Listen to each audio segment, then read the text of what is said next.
And we're live. Hello, everyone. Whether you're listening right now or listening a recorded version of this live, this is another week of our Texas All-State Boot Camp that I'm conducting on a band app, which is super fun. And part of it is a weekly live session on YouTube with me so that everyone can ask questions. The fun thing of it is that on YouTube, of course, it's accessible to everyone.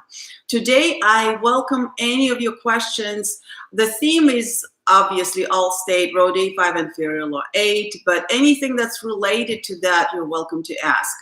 Before, if you don't have any questions, I would like to also share with you my favorite way to practice scales, because I feel that I don't want you to get the wrong impression that getting ready for All-State is only about practicing the actual material. Right now, it's etudes, later on, whatever excerpts you're going to have. Part of that is, and a very important part of that is having a good and healthy technique routine for your daily practices. And of course, we all know how scales are so important for that. However, sometimes I think there's some aspects of scale practicing that get overlooked. Number one, it's so easy to kind of get zoomed into just left hand aspect when you practice scales, because that is the most obvious thing, right? And by the way, before we start, I would like to thank those of you all of you who are tuning in, but especially I'd like to give a shout out to a few of the YouTubers that have been present on all of my lives and that are very supportive of my channel. I really appreciate it. So big shout out to Crafty Games 27. Thank you so much, whether you're here or not, but I hope you hear this shout out. I've received a lot of I know that you view my videos very often, and I got your comments. I really appreciate your comments, everyone's comments. And by the way, I hope you saw the answer to your question about the Harlingen CISD camp, All-State Camp. I will be there, and that will be July 2nd, July 3rd. I hope you attend that. And then Alex Trevino, Samuel Gaitan, big shout out to Jay Cow, also to, I know there was Ellie Kim, and Ras Paginto. Thank you guys so much. Again, I hope I didn't mess up your names too much when I pronounce them, but it's all, it comes from a very grateful heart. So I hope you excuse me if I did that. But anyway, I really appreciate your support. And I'm excited about talking to you about all these wonderful things about how to prepare for your audition, and also how to just have a very healthy technique routine every day that you practice. So I decided to share with you how I practice my scales. Here's my metronome. I like to use metronome when I practice my scales, and I'm going to show you. I have it set to a quarter equals 80, or a beat, whatever you'd like. And I set it to 4 beats per measure. And this is what it sounds like if I turn it on, if I can. What happened? I don't know where it went, but okay. I'm going to start all over with that metronome. And while I'm setting it, I want to explain. So the beat is actually how long my bow is. So here it is. So the 4 beats that's how long every bow is going to be in my scale. So if I play a G major scale of 3 octaves, every bow will have a length of those 4 beats. 1, 2, 3.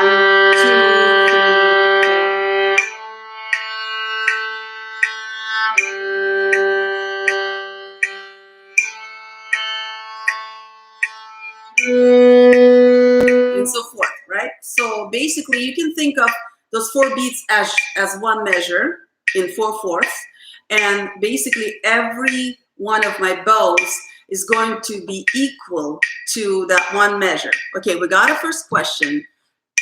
That is from Sammy Joe. Hello, Sammy Joe 3. Thank you. Welcome to the live and to my channel. Hello, Mrs. Sides. Earlier this year, you came to a mariachi festival that I got to attend. I go to school at Los Fresnos, and at this time, I was a beginner in mariachi. Okay, wonderful. Hello, and welcome to this session. Please let me know if you have any questions. So continuing with the scales. So the way I like to practice is that then I give myself a task of never changing my bow speed. So no matter how fast my left hand or how slow my left hand is going to be going, my bow speed is always going to equal these 4 beats.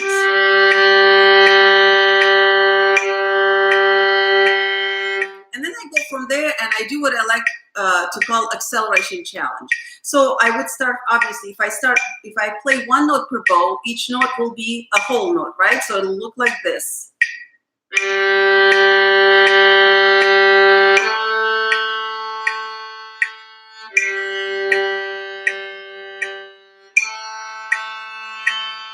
And so forth. You get the idea. Now, once I play the whole scale through like that, I will accelerate it to making it 2 notes per bow. Now, remember, if I still have 4 beats per bow, which I cannot change, I now 2 notes per bow instead of, each note will get, instead of 4 beats, only 2 beats, right? So you kind of play 2 half notes per bow.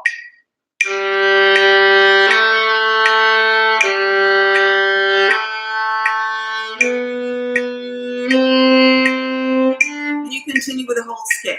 When I come back, I switch to 4 notes per bow. So now, again, remember, I still only change my bow on 1 out of these 4, right? So this way, each note is going to equal a 4th.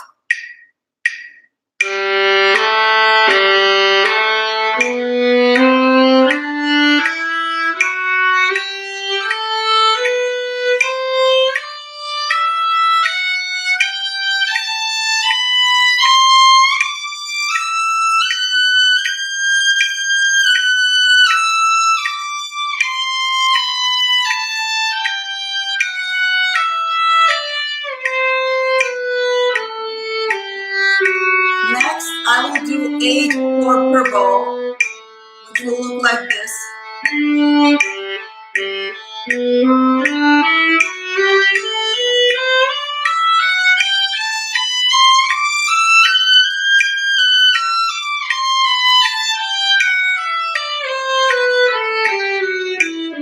Then 12.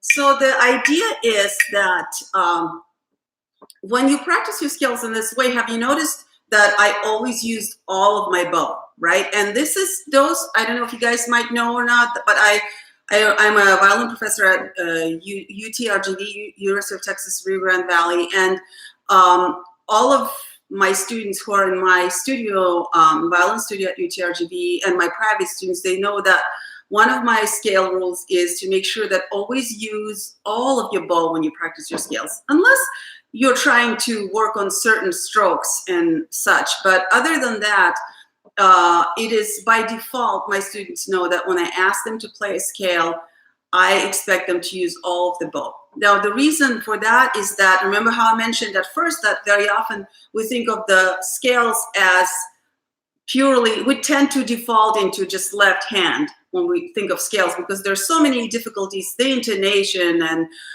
the shifts and the evenness of your fingers falling on fingerboarding and taking them off at the timely manner, making it fast or slow, all of those things. There's a lot of tasks in your left hand, so it's very easy to forget about paying attention to your bow arm. And so basically that way you get only 50% of the workout you could. For example, if you're playing your scales for 10 minutes and you only think of your left hand, that's only 50% of workout, because if you add a bow arm component, some challenge for your bow arm, that is when you get actually twice as much workout, because you're working out both left and the bow arm at the same time, which actually is supposed to happen because, you know, on the violin, basically we always have to think of both at once, right? So this, if you don't practice your scales every day, I highly recommend you make yourself a little scale practice routine. It doesn't have to be super huge or super challenging, but it's a great way to ease you into the difficulties of the All-State Etudes or so forth and warm up. But also when you do so, make sure that you consider both left and the bow arm. So number one rule, I always make sure that I use all of my bow when I do this kind of acceleration challenge. And number two rule, and that's my personal rule, I had some questions about it, so I prefer not to vibrate when I practice my scales. And that doesn't mean that you should never ever vibrate when you practice your scales, but just for me, for if I'm warming up, if I'm doing it for the purpose of getting a good intonation, you know, getting my left hand in the right place and so forth, watching my bow distribution and things like that. Of course, I prefer to do that without the vibrato because it's just easier to hear your intonation without vibrato. Now, at some point, I might want to practice, and maybe it's a particular type of vibrato, and then I might use vibrato on the scale. But other than that, again, that's so the first rule, use all of the bow. Second rule, no vibrato zone. One of the reasons I like to make my scale practice as a no vibrato zone is actually purely psychological. What I've noticed that happens in students when they learn how to vibrate, and you can see if that relates to you or not, but, and I remember myself too, you know, for a long time, I wasn't paying attention to the fact that I was vibrating everything and anything without any consideration. And so when I implemented this no vibrato zone into my practice, it helped me to learn how to turn my vibrato off on demand. And consequently, that made me the boss of my vibrato. And because this way, it became very easy for me to turn it on and off in the music whenever I played it. So I got a question. Yes. So that is from Sammy Joe 3 again. Do you have any tips besides practicing scales to increase the speed of the left hand? Thank you. Fantastic, fantastic question. I do. There is one of my favorite books of that was written for left-hand violin technique, and I will ask my Daniel, my son, who is helping me with this, to put the name of the book and hopefully the link on IMSLP where you can get it. I'm not sure if you can do that, but it's called the Schradek School of Violin Technique, and it's the book 1, I believe. You might have played it. It goes something like this.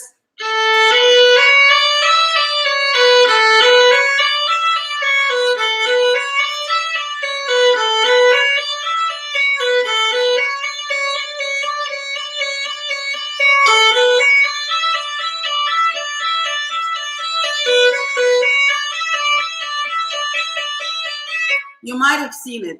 This is the very first exercise. It's fantastic. It's spelled Schradek.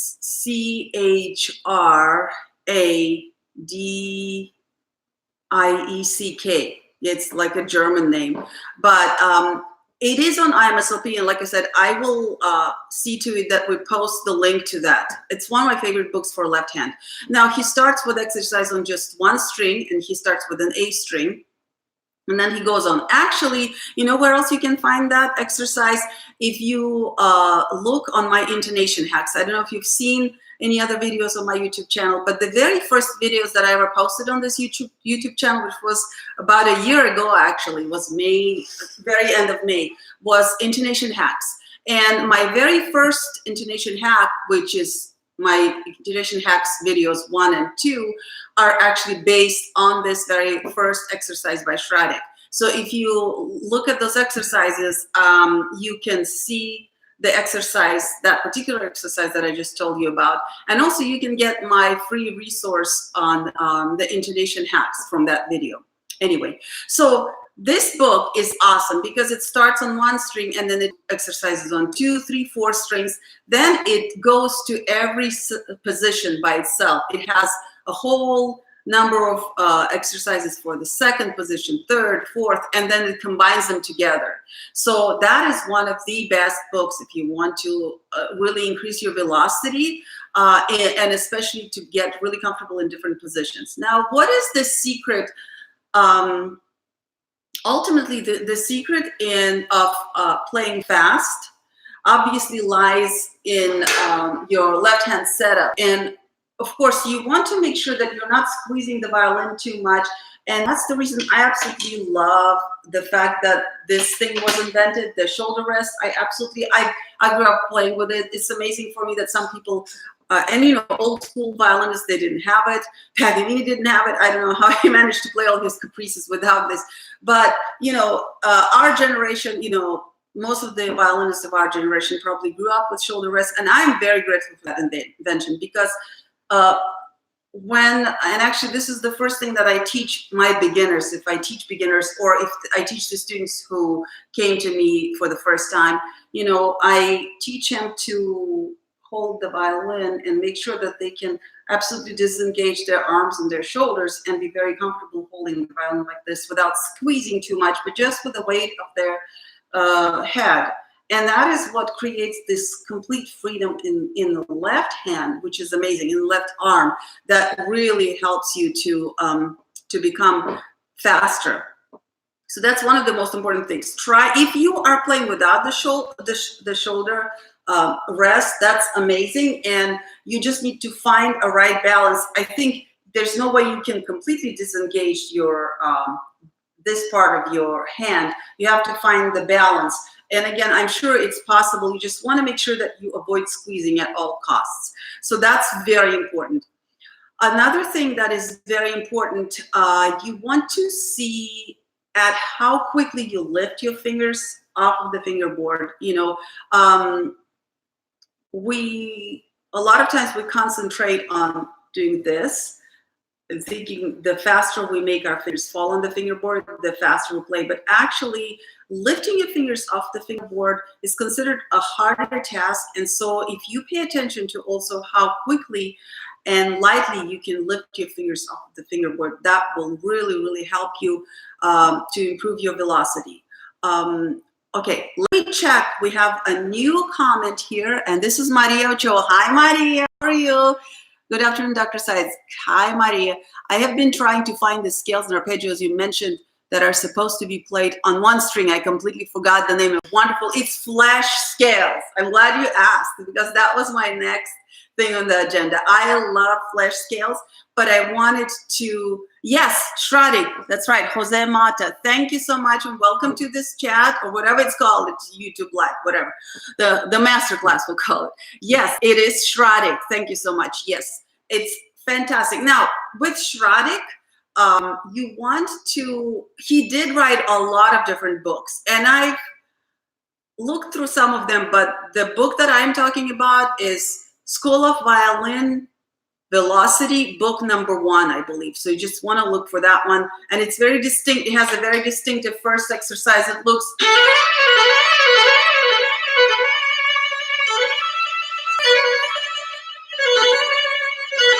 so that you will see that. Yes. Yes, you're welcome, Maria. Yes. Flash, would you mind spelling it out here for everybody so they can see? Because I'm not quite familiar whether I need to ask Daniel if I can probably type it somehow, but I don't want to mess anything up while we're at it. Next time I'll be more ready. So Flash, I believe it's Carl Flash, it's C-A-R-L and then F-L-E. I think it's S-H or C-S-H.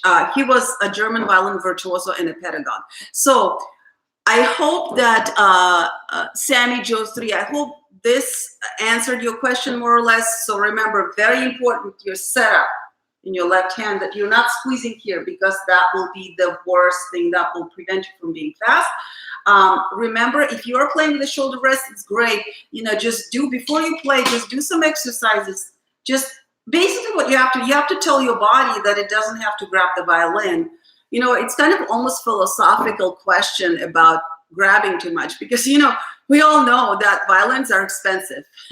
And our body was like, oh my gosh, I want to make sure I don't drop it because it's very expensive. And so the first reaction is to do this. So what you want to calm your body down, you want to calm your brain down, and all those reflexes that are very natural to us. What does the baby do for the first time? The very thing they do this, right? So the more you kind of spend time, right, it doesn't have to be long. Also, I encourage my students just walk around like this a little bit and do something like that, like to literally just a couple of minutes, just to tune your body into the fact that violin is secure. I don't have to worry. Now, if you don't use shoulder rest, that won't work. Don't try that.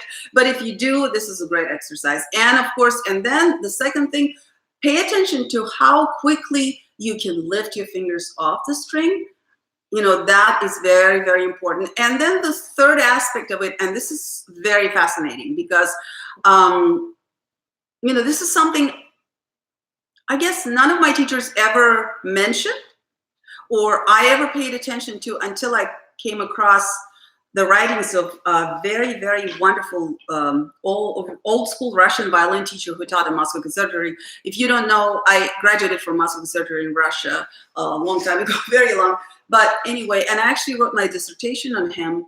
And if you're familiar with Mr. Ivan Galamian, I don't know if your orchestra directors let you see the actual TMA requirements for the All-State Etudes. If you notice, the requirements always mention that the addition has to be by Ivan Galamian.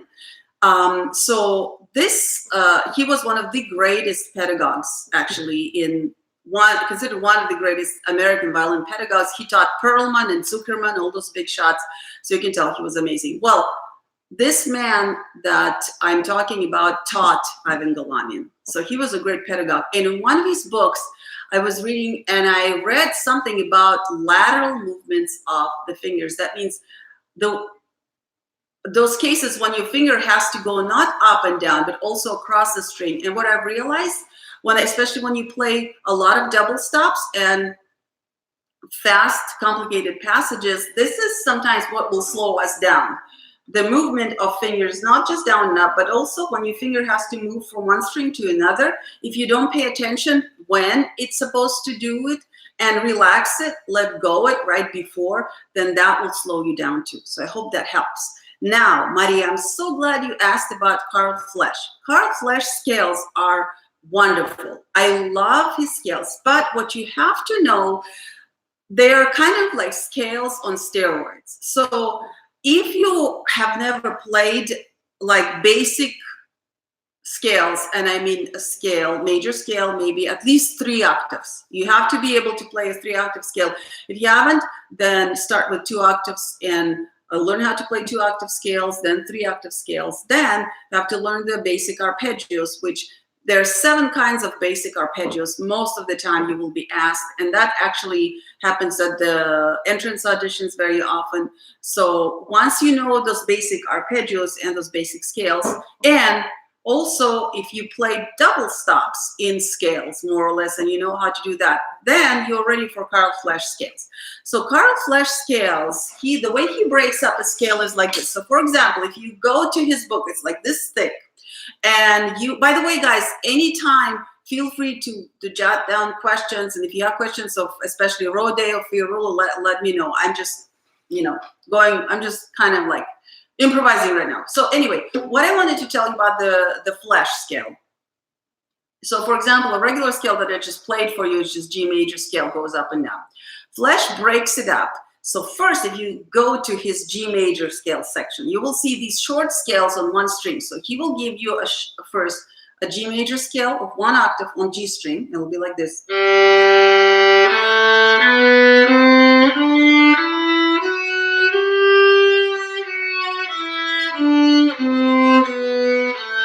then he'll continue with those 7 arpeggios that we usually play over the 3 octaves.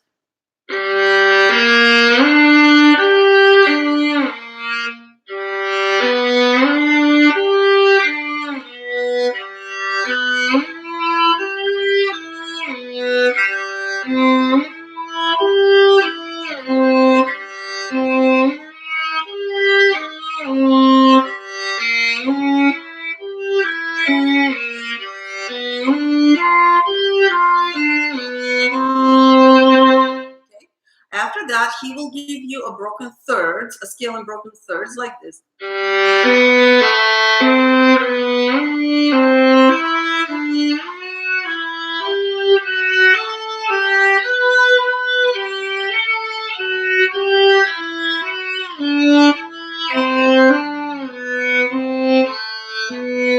And he will give you a chromatic scale.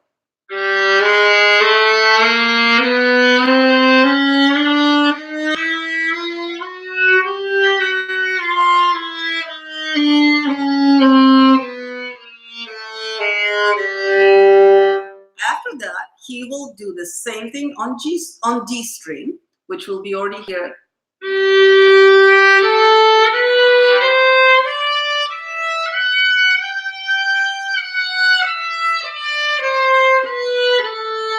He'll go through all of those things. There are arpeggios, the broken thirds, the chromatic scale. Next, you will have to do that on A string. Obviously, that will be much higher, because that's where your G will be. That's just the start of the scale.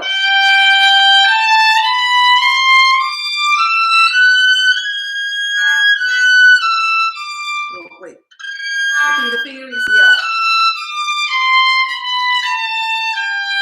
And then arpeggios. And then finally on E string.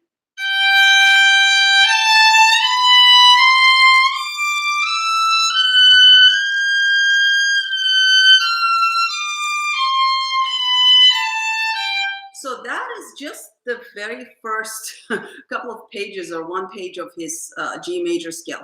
Then, so before he even goes into a 3-octave or 4-octave scale, he gives you all of those elements on each string in 1 octave, which is a really awesome exercise, but you can see how intense that is even from the very beginning.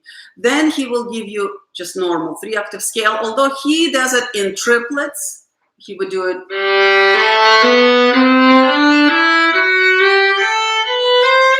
And I see the point. It's a very good exercise to do triplets, and with different fingerings and so forth, up and down, all those elements again, but now in 3 or 4 octaves, your arpeggios, your broken thirds, excuse me, your chromatic scale. After all of this, then he goes into the double stops, and you will have very lengthy runs of double stops. In G major, there will be the thirds, you will have the sixths, you will have octaves, you will have fingered octaves, and you will have the tenths. And then as if that is, and he doesn't just go up and down the scale. He kind of goes, let me see if I remember.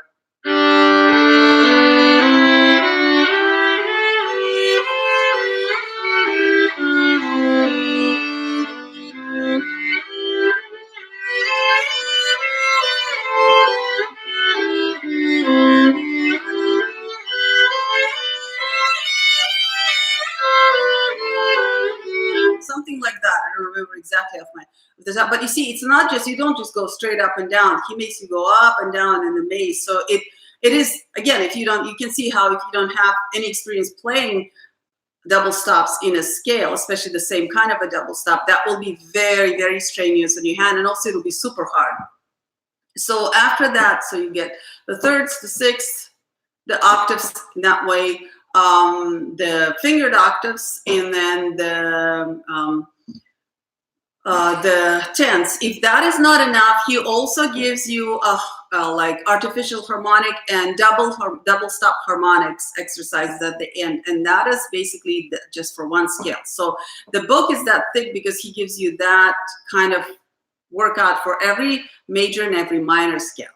And so that's basically your progression from regular scales to flesh scales. Okay, we get another. Hi, Jagao. Welcome. I hope you heard the shout out I gave you at the beginning. I have a question about Fiorillo. How do I play the dynamics such as in measure 1 and 4? A wonderful question. And I'm super excited, guys, because I just finished my video that I'm going to post next week of Fiorillo 8. And I love that etude. I kind of did a little trick on it to help you guys with your intonation and counting, so it's not as boring, but you'll have to wait and see when I release it. But crescendo, yes, that is, if you guys ever played or ever looked at Kreutzer #1 etude, So this is kind of related to the same techniques. And yeah, yes, Maria, you can you can pick any scale that you want. Maria is asking when to start, and we can work on that. Maria is my student at RGB. So when you start Fiorillo, let's say, I think it's 44, and that's what I have. I'm going to set my actually metronome at 44. So this is 40. So can you hear, guys? I hope you can hear my metronome. So if I remember correctly, the first measure, the first note, here it is. The first note is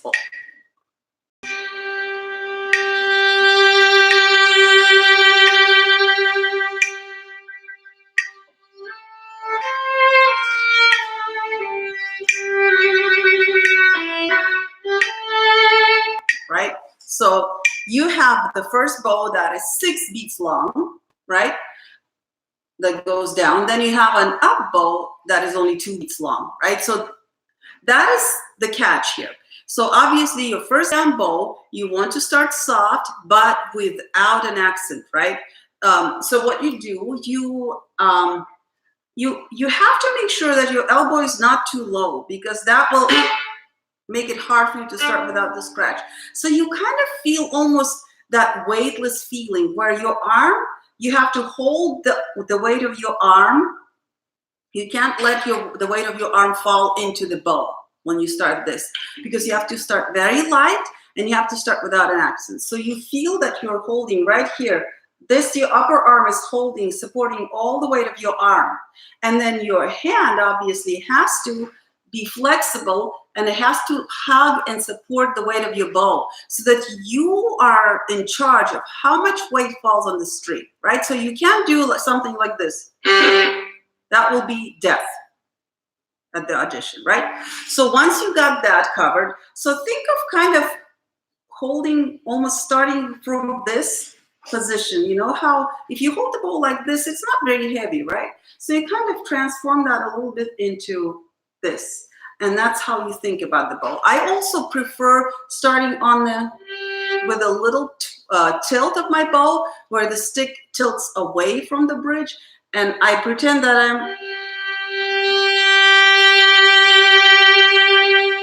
I start with a single hair. It helps me to keep my arm high enough in the air, but it's just psychological thing.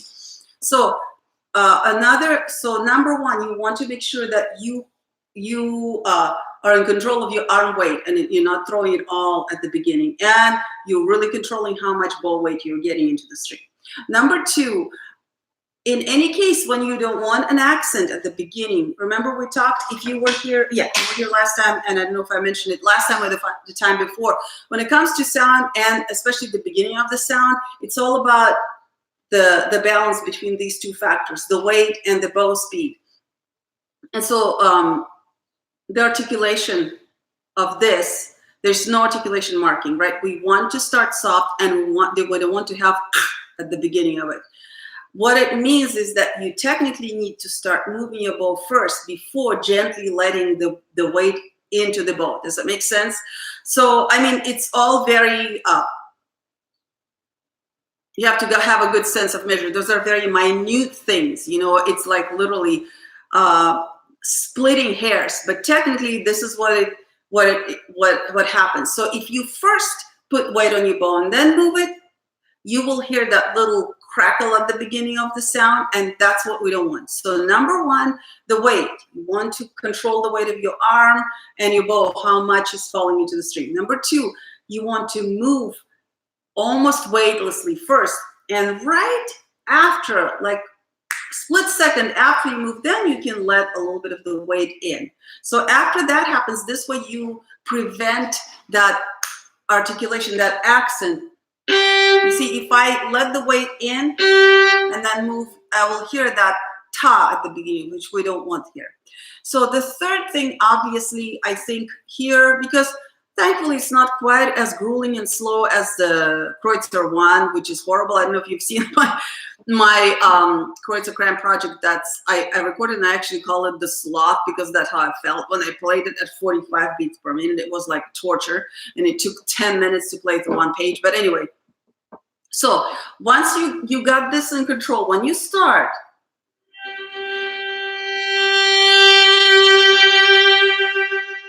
you use obviously bow speed and weight in a way that allows you to make a crescendo. The key here, it has to vary. You can't expect to have exactly the same bow speed and weight and have that increase in dynamic and then decrease. Now the tricky part here, I have to say, even though this is not quite as long and as slow as Kreutzer 1, but the tricky part is that he gives you the hairpin at the beginning, and then you still have to have enough bow left to hold the half of the next measure, right? Like right here.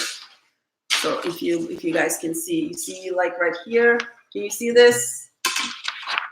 So you see how at the beginning, the hairpins are over the first measure. So, and if you think exactly in half, that means 1 and 2 is crescendo, 3 is the peak of your sound, right? Would be the loudest sound. On 4, you have to go back to piano, and then you still have 1 and 2 of the other measure to hold on this bow. So that is a little tricky. So here is the challenge is to use, to calculate your bow very, very precisely so you can make a dramatic enough crescendo, that hairpin at the beginning, but still have 2 beats left for the rest of your of that first bow. So again, all you have to do is just be very, very, so the way I do it, I kind of project everything on my bow. So I'm thinking, okay, if I have 6 beats, well, the 2 last ones are piano, so that means I think I don't need that much bow to lead that much bow for the 2 last beats because they're very soft. So I'm thinking I probably have like that much of the bow to deal with. Now remember, the bow meaning hair, right? Because the stick, by itself doesn't produce, so the stick goes all the way there, but we know only the hair will actually, the contact of the hair with the string, that is what will produce your sound. So, and my students, and Maria will tell you that, who study with me, they know that I tell them all the time, watch your bow. And what I mean is actually watching that spot. Do you see when you put the bow, and you can try it if you have your violin, your bow with you, if you put it on your string, do you see where the string and the hair meet? There's that cross, right? And that is where the sound actually happens. And so when I tell my students, watch your bow, this is what I mean for them. I mean for them, keep your eye on that cross between the bow and the string, because that's where your sound is. And your eyes are one of the best tools to control your body and mind, right? You know that. And so don't, use your eyes when you are practicing this caprice. For bow distribution, it's your best tool. So going back, so now I know I'm watching my bow like a hawk, because it also helps me to know exactly when it's going to touch the string and when the sound is going to come out. And I expect the sound come out at that exact point.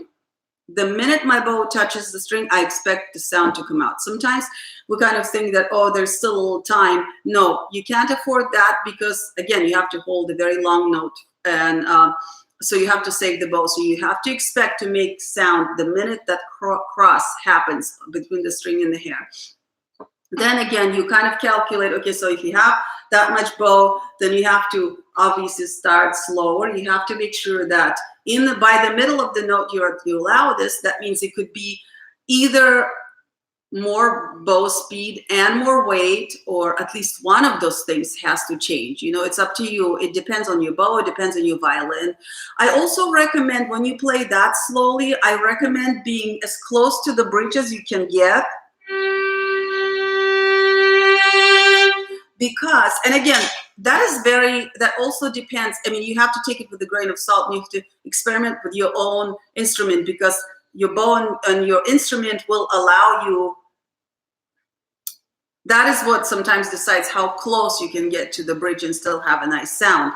And so what I want to explain to you guys, though, anytime you play something very slow, and you want to have like a little insurance policy against the scratch, you know, or you get shaky and a little, maybe your bow hole changes a little bit and then boom, the string cracks and it's a scratch. It's so horrible. So what happens, you know, that by the bridge, your string is much stiffer, right? And the closer you get to the fingerboard, the softer it gets. That's why we want, when we pluck, for example, we like to pluck away from the bridge as far as we can. So when you play slow, it pays off to practice and to be as close to the bridge as you can, because that stiffness of the string is your little insurance policy. It doesn't react to the changes in pressure as quickly as the string would here, for example, where it's much softer, you see. And so that way, that great question. I'm almost there. I'll get to it. So that in that way, I will, if something happens and I freak out, it won't be quite as noticeable. And sometimes no one will even notice because the string is too stiff to crack quite quickly. So those are some of the things that I highly recommend. Okay, Jake, how you have another question. Also, when should I stop trilling in sections like measure 3? I'm having trouble with making the trills flow well to the next 16th note since I sometimes mess up the rhythms. Oh my goodness, you're talking to the choir. Okay, in fact, did you know that that recording that I put, I actually had to retake it because I kept forgetting that rhythm. So it's very important. And I really admire you for bringing this up, and I commend you for paying attention to that, because that is the kind of thing that will count on the audition. So if you notice in the measure 3, so it's down, right? So make sure it's not, because that was my, I kept wanting to play 2 dotted rhythms, and it's only 1. Very good question. So how do you, well, metronome is very important. Also, I assume that the tied F sharp, you know, so right here, let me just see, I hope you guys can see it. You don't see it backwards, I have no idea. But so the tied F sharp after the trill, that 16th note, the first one, I assume that you don't have to trill it. That I don't trill that one. So I play it without the trill. And that way, I think that's what the trill means. So, and that way it's very clear. The rhythm is very clear. It's very easy for me to, you know, execute it properly. And it just sounds better anyway. And actually that's a little trick that I use always in literature with trills, especially when it's Baroque literature, classical, romantic. When the trill is over a dotted note, most of the time, the dotted part of it, usually I like not to trill and leave it alone. It just sounds, not all the time, but like 99% it sounds better. So yeah, this is what I do. I trill the 4th, the first quarter, and then I stop trilling and just hold the F sharp. And you can vibrate on that F sharp, and that would actually be a very beautiful, you know, transition from trill to the next beat, and then it will be very easy for you to count the next. Hope that answers your questions. Next, Joshua Garza, welcome, and thank you for watching. Joshua Garza asks, I'm having some trouble on measures 8 in Rode 5. How can I make the transition as clean as possible? All right, let's get to measure 8 in Rode 5. Okay, are you talking about the hairpins?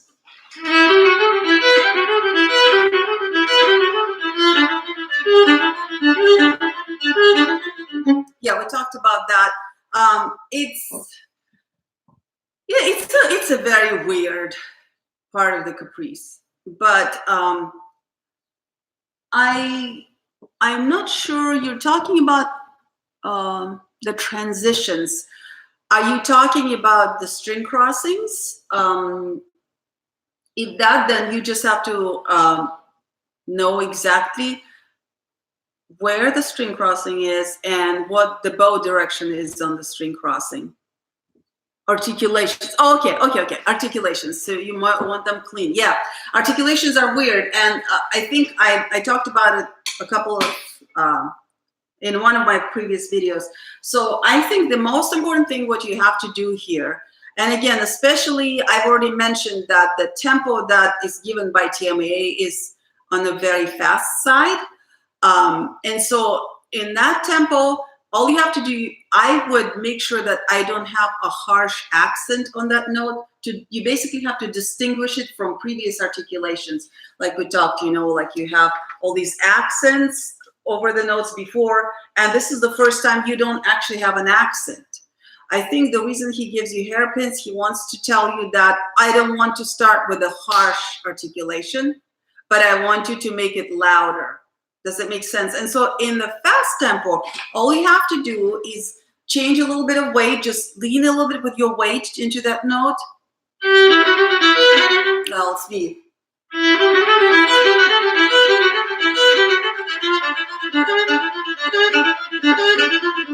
You see, and also you add a little vibrato, and that's all. I think for me, the most important thing here is to show that you understand that this articulation is not the same as all of the accents and martelé before, but still find a way to make those notes stand out without distorting the rhythm, which is a little hard. So I would practice with the metronome. I don't always do it perfectly, but practice with the metronome. Make sure that you don't make that note accidentally much longer.